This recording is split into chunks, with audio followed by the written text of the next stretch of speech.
자기소개 부탁드릴게요. 네, 저는 북한에 대해서 배워가고 있는 청년 이현수라고 합니다. 저는 25살 이병헌이라고 합니다. 안녕하세요. 저는 동아방송예술대학교 방송기술 계열에 재학 중인 킹덤 플랜터 정혜승입니다. 와! 예! 저는 Justice for North Korea라고 하는 북한 정의연대 NGO를 맡고 있는 정베드로 목사입니다. 그리고 현재 북한사회 목회자협의회 회장으로 섬기고 있고요. 대한연수교 장로교 합동교단 GMS라고 하는 선교사로 지금 소속되어 있습니다. 안녕하세요. 저는 북한인권증진센터 소장으로 일하고 있고요. 현재 GMS 총회 세계선교회 선교사로 있습니다. 오늘 이 촬영의 주제 아시고 계시나요? 네, 북한입니다. 북한에 대해서 관심은 좀 있으신가요? 막 집요하게 관심이 있는 것 같진 않아요. 혹시 사랑이 불시착이라는 드라마 보셨나요? 다는 못 봤는데 어느 정도 봐서 대충 내용은 압니다. 제가 진짜 드라마를 하나도 안 봐요. 제가 마지막 드라마가 추노거든요. 그 이후에 드라마를 하나도 안 봐가지고 그게 북한? 네. 아니 왜 북한 관련인데 사랑과 불시착이 그럼 혹시 재밌게 본 북한 영화나 드라마 같은 거 있으신가요? 웰컴 투 동막골이랑 인천 상륙작전 그리고 공조 이렇게 봤던 것 같아요. 영화 중에 은밀하게 위대하게 많이 있어서 많이 본 것 같아요. 기억은 안 나는데. 제 영어 들어가고 그 앞에는 이제 비무장 모시기 들어갑니다. 그 굉장히 재밌게 봤습니다. 그러면은 거기서 어떤 장면이 인상 깊었다 몇 개 찝어줄 수 있을까요? 남한이랑 북한이 땅굴로 연결이 돼 있는 그 장면이 있었는데 그게 되게 좀 약간 저는 아직까지 기억에 남더라고요. 그 장면이. 그게 뭔가 영화지만 진짜 실제로 뭔가 남한과 이 북한에 땅굴이 있어서 진짜 이렇게 뭔가 그런 간첩들은 다니고 하지 않을까 이런 생각에 좀 약간 신기하게도 봤던 것 같고 약간 현실에서 가능하지 않을까라는 생각을 해서 좀 인상이 깊었던 것 같아요. 사랑의 불시착 배경이 북한이잖아요. 그래서 이제 북한 마을이 나오고 그런 도시의 풍경들이 나오는데 어쨌든 지금 저희가 살아가는 시대보다 진짜 한 5, 60년 더 뒤떨어진 것 같은 그런 문화의 차이. 물론 사랑의 불시착이 북한을 미화한다고 하지만 그런 배경들은 그래도 얼추 비슷하지 않나? 드라마나 매체에 나오는 북한의 모습 말고 북한의 진짜 모습에 대해서 들으신 거 있나요? 이렇게 소그룹 모임 같은 걸 하다가 책을 읽어야 돼서 읽었는데 거기에 내래 죽어도 좋습니다라는 책을 이제 그거 보면서 북한의 실상이 저렇고 북한에 정말 어떠한 자유도 없고 그렇게 살고 있구나. 그때 좀 약간 실상을 좀 알게 됐었던 것 같습니다. 실제 북한 수용소의 현실이 되게 궁금하다 하는데 어떤가요? 실제 수용소는? 북한은 정치범 수용소라고 하는 구역이 있습니다. 지금 현재 북한은 정치범 수용소가 많이 축소됐고 지금 4군데가 있는데요. 14호, 15호, 16호, 25호라고 하는 명칭을 붙인 정치범 수용소가 있습니다. 북한의 이런 정치범 수용소는 이제 두 가지로 나눠지는데 한 가지는 한 번 사람이 들어가면 나올 수 없는 곳이 있습니다. 그것을 완전 통제 구역이라고 부르고요. 또 한 번 갔다가 형기를 마치고 나올 수 있는 곳은 이제 혁명화 구역이라고 부릅니다. 북한에 이 수용소가 존재하고 있고 현재 약 20만 명에서 40만 명까지도 지금 현재 있다라고 보고되고 있고요. 그 안에서는 너무나 끔찍한 일이 일어나고 있습니다. 특별히 한 40%는 기독교 또 예수를 믿었다는 이유로 그의 가족들이 또 친족들이 그 안에서 처형을 당하거나 강제 노동에 시달리고 있고 박해를 매일매일 당하고 있는 현실이 존재합니다.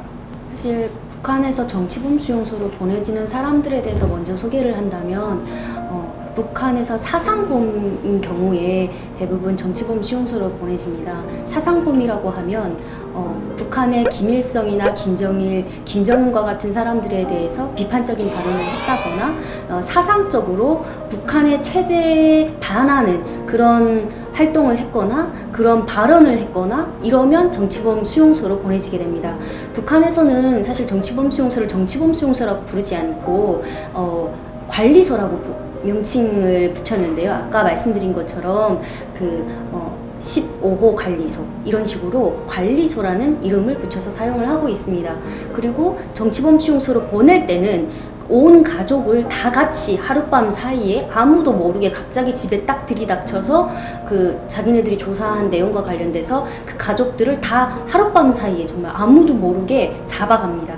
그래서 주변 사람들은 그 사람들이 하룻밤 사이에 그냥 없어졌다는 것만 알지 어디로 갔는지를 모르게 되는 거죠. 보통 그런 사람들이 정치범 수용소로 가게 됩니다. 또 다른 한 가지는 이렇게 가족들이 다 같이 가는 게 아니라 가족 중에 그 정치적인 발언을 해서 관리소로 가게 될 그 당사자만 가족하고 아내하고 강제 이혼을 시키고 그 당사자만 데리고 가는 경우가 있어요. 그렇게 되면 이제 그 사람에 대해 생사를 확인할 수 있는 가족이 없어지면서 이 사람은 죽어도 아무도 누구도 신경 안 쓰는 그런 사람이 돼버리고 정치범 수용소로 보내지면 일단은 국민의 모든 자격이 박탈이 돼요. 그렇게 되면 그 사람은 이제 인간으로서의 기본적인 존엄성을 보호받을 수가 없고 하나님께서 정말 인간에게 부여한 그런 자유의지라던가 이런 것들이 다 없어지는 거예요. 정치범 수용소 외에도 교화소와 또 보위부 구류장이나 집결소라는 곳이 있습니다. 근데 그런 데에 가면 정말 우리 인간이 상상할 수 없는 그런 고문들을 하게 됩니다. 그래서 굶주림으로 또는 가혹한 노동으로 그다음에 또는 병환으로 고문으로 사람들이 죽어가고 있습니다.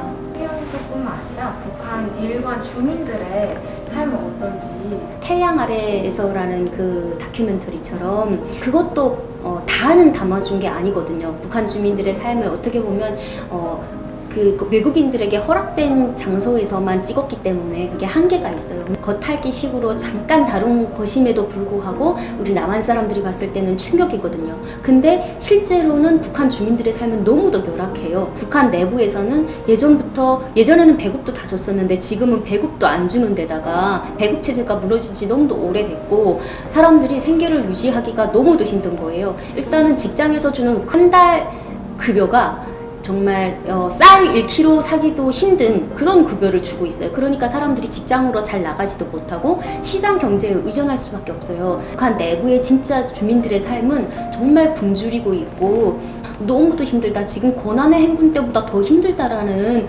그런 이야기들이 지금 흘러나오고 있어요. 외국인 분들이 북한에서 이렇게 브이로그를 찍어서 유튜브에 많이 올라오는데 거기서의 보이는 북한의 모습은 정말 신도시 같고 너무나 개발된 모습이고 정말 살기가 너무 좋아 보이는데 실제로 그렇지 않더라도 그런 모습을 가진 북한의 그런 면적은 그러면 작은 건가요?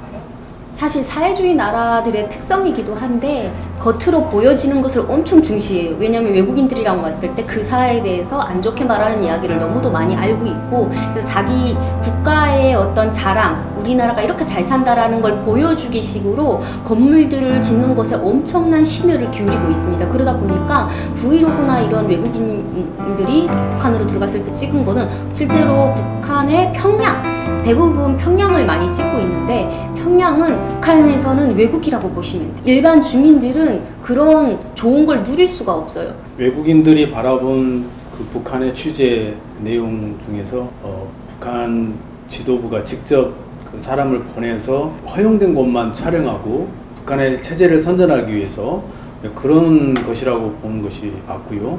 평양 이외에 북한의 전 지역의 주민들의 삶은 거의 외국에 직접 드러내놓고 보여줄 수 없는 그러한 아주 비참하고 비극적인 그러한 환경에 놓여 있습니다.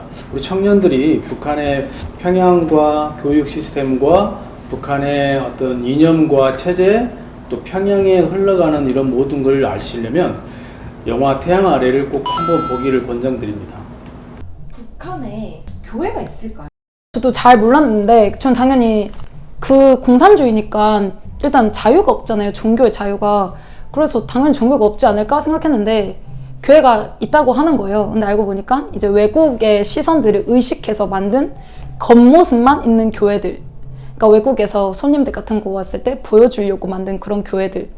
우리는 뭔가 종교의 자유가 있다. 약간 이런 식으로 보여주려고 만든 그런 교회 말고도 뭐 불교 이런 종교들이 몇 개가 있다고 들었던 것 같아요. 드러나는 교회가 몇 개가 있잖아요. 근데 그것들이 그냥 보여주기 식의 교회다라는 거를 제가 그 탈북민을 통해서 들었었고 실제 교회는 그러니까 저희처럼 이런 교회는 없다고 생각이 되어지고 있어도 가정교회나 아니면 땅굴교회가 있지 않을까 저는 그렇게 생각합니다. 그럼 종교는 뭐가 있어요? 종교는 공산주의죠. 김일성, 김정일, 김정은 이 3대 세습 체제를 유지하기 위한 북한이라는 게 나라가 아니거든요. 나라가 아니라 정말 쉽게 말하면 지금 한반도의 부산에다가 이제 신천지나 하나님의 교회나 그런 이단 종교 단체가 부산이라는 지역을 불법 점거했다라고 생각하시면 돼요. 그 경계, 낙동강 경계 이렇게 해가지고 우리를 독립적인 나라로 인정해라. 약간 이런 개념이거든요, 북한이. 그래서 헌법에서도 북한을 나라로 인정하지 않고 다시 찾아와야 되는 나라로 기술되어 있습니다. 세계 종교 자유 보고서에 의하면 북한의 체제는 국가라기보다는 북한의 체제는 종교 집단이다 라고 보고를 했습니다. 북한은 주체 사상과 수령을 믿는 수령 종교, 이 2300만 신도를 가진 종교가 바로 북한 주체 사상교라고 했습니다. 위대한 수령 김일성 동지와 김정일 동지는 영원히 우리와 함께 계신다라고 하는 문구가 동상 아래도 있고 주체 탑에도 있고 이러한 시스템입니다. 김일성을 유일하게 신으로 떠받들도록 어릴 때로부터 믿고 자라나온, 그리고 노인에 이르기까지 오직 김일성 위대한 수령 동지를 수반으로 전 인민이 함께 유기적으로 연합된 한 몸이다. 이것이 바로 북한의 종교입니다. 김일성이 이제 갑작스럽게 1989년 세계 평화 청년 축전을 만들면서 북한에 종교의 자유가 있다라는 걸 보여주기 위해서 이제 평양에 봉수교회와 칠골교회를 만들고 이제 그 세계 청년 학생 축전에 오는 외국인들에게 종교의 자유가 있다는 걸 보여준 것입니다. 그것이 지금까지 이어져 오고 있고, 또 이 외국에서 들어온 기독교인들은 또 투자하기 원하고 헌금하기 원하니까 이러한 외국인 투자와 외화를 벌여들기 위한 목적, 또 체제 선전을 위한 목적으로 북한의 이제 신앙의 자유가 허용된 것처럼 이렇게 이제 선전하고 보여주고 있는 것이요. 그러나 절대 실제적인 북한의 종교의 자유는 없다. 북한에서 김일성은 종교를 아편과 같다고 했어요. 정식 북한의 명칭이 북한이 아니라 조선민주주의 인민공화국이잖아요. 그런데 이 조선민주주의 인민공화국에는 노동자, 농민, 인테리들이 다 당에 뭉쳐서 이제 북한의 그 김일성의 제시한 그 주체 사상을 떠받들어서 북한을 지키고 그렇게 살아가도록 만들어져 있어요. 그런데 우리가 딱 보기에는 민주주의라는 그 용어가 우리가 생각하는 민주주의랑 너무 다른 거예요. 겉에서 보기에는 노동자, 농민들이 주인이 됐다고? 아주 좋아 보여요, 내용은. 근데 실제로 그 안에 들어가 보면 노동자, 농민이 주인인 게 아니라 김일성의 말 한마디가 헌법보다도 더 우위에 있어요. 그래서 아무리 헌법 68조에서 북한은 종교의 자유를 보장한다라고 했다고 해도 김일성이가 종교는 아편과 같다라고 얘기했기 때문에 그러면 종교를 믿는 사람은 무조건 발각되면 처형되거나 정치범죄 용서로 끌려가는 그런 너무도 열악한 상황에 처해질 수밖에 없는 끔찍한 사회예요. 그래서 사람들이 너무 북한에 대해서 이렇게 단면적으로만 보면 오해를 할 수 있는데 실질적으로 북한에 대해서 알려면 깊게 봐야 돼요. 그래서 겉만 봐서는 안 되고 북한 사회의 그런 용어들과 지식적으로 이해했을 때는 그 용어들이 너무도 좋아 보이고 감동을 주는 그런 말이라고 할지라도 실질적으로 그 안에서 사는 주민들의 삶을 보는 것이 그 사람들의 진짜 인권이 보장되지 못하고 민주주의적인 그 삶을 살지 못한다고 하면 그 사회는 좀 잘못된 방향으로 가고 있는 거예요. 그렇다면 어떻게 진짜 북한의 모습을 청년들이 바라볼 수 있는지 그 방법이 있을까요? 중요하게는 북한 출신의 사람들의 이야기를 많이 들어보는 게 중요해요. 진짜 북한에서 사는 사람들의 이야기가 북한 사회를 저는 말해준다고 생각을 해요. 굉장히 중요한 과제입니다. 저는 개인적으로 이제 중국 선교하러 갔다가 탈북자나 북한 주민을 직접 만나서 북한에서 겪은 개인적인 그러한 이야기를 들으면서 마음의 어떤 감동과 또 정말 우리 동족으로서의 아픔을 느꼈거든요. 탈북민 청년들과 함께 그리스도 안에서 만나고 연합하는 것도 중요하다라는 생각을 합니다. 한 가지 유의할 것은 북한 주민이 또 북한 사회 전체를 아는 게 아닙니다. 자기가 살았던 고향, 자기가 살았던 도, 자기가 살았던 학교 그 경험 외에는 사지방의 사람이나 타계층의 삶과 타계층의 경험을 모릅니다. 우리가 차근차근 또 많은 사람들과 교류하면서 또 이렇게 하나하나 진실을 알아가는 것, 이것 자체가 이제 중요하다고 생각합니다. 많은 청년들이 이제 이런 현실을 알게 됐을 때 그들이 도울 수 있는 방법이 있을까요? 자기가 가진 달란트를 할 수 있는 부분은 너무도 많을 것 같아요. 특히 또 영어를 잘하거나 외국어를 잘하는 청년들은 뭐 자기가 가진 그 언어를 통해서 북한 인권 개선 활동이나 이런 데 함께 동참해서 이렇게 경험도 해보고 이런 국제사회와 연대가 돼서 할 수 있는 일들도 좀 경험해보고 이러면 너무도 좋을 것 같고요. 각자가 자기가 가진 달란트를 본인들이 더 잘 알 테니까 저희와 같은 NGO 단체들에게 같이 뭐 연락을 줘서 관심이 있으면 연락 주시면 또 함께 우리가 청년들이 그런 꿈들을 잘 키워갈 수 있도록 또 돕는 일도 함께 하도록 하겠습니다. 우리 청년들에게는 하나님 나라 안에서 너무나 많은 달란트가 있고 이 달란트가 특별히 복음 통일과 북한의 자유와 인권을 위해서 많은 쓰임받을 수 있는 달란트가 있습니다.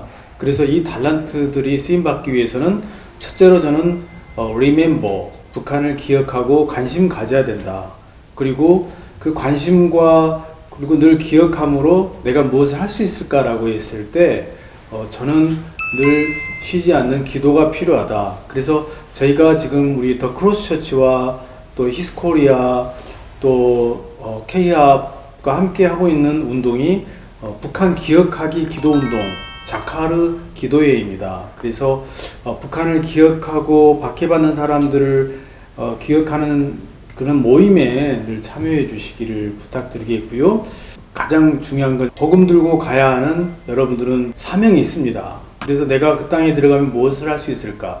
그것은 한 가지라도 여러분들이 지금 가지고 있는 달란트를 지금 개발하고 준비하는 것입니다. 여러분들이 나는 지금 음악으로 또 나는 어떤 무비 제작자로 또 나는 어떤 소설로 또 나는 어떤 수학으로 언어로 또 나는 티칭으로 이런 것들을 저희와 같은 NGO와 시민단체와 함께 연합하여서 그 필요한 모든 것들을 함께 이렇게 메꿔 나간다면 저는 이것이 복음의 큰 노아의 방주와 같은 큰 전함이 만들어져서 북한이 급박스럽게 체제가 와해되거나 또 통일 전환기의 시대에 들어가거나 혹은 통일 이후에 북한을 리빌트 할 때에 그것들이 쓰임받을 수 있다고 믿습니다. 그래서 여러분들 아까 처음에도 말씀드린 것처럼 북한 주민을 만나고 또 팩트를 늘 확인하면서 연구하고 기도하고 자기 달란트를 개발하며 저희와 같은 시민 단체와 선교 단체와 함께 연합하면서 들어갔을 때 이게 퍼펙트한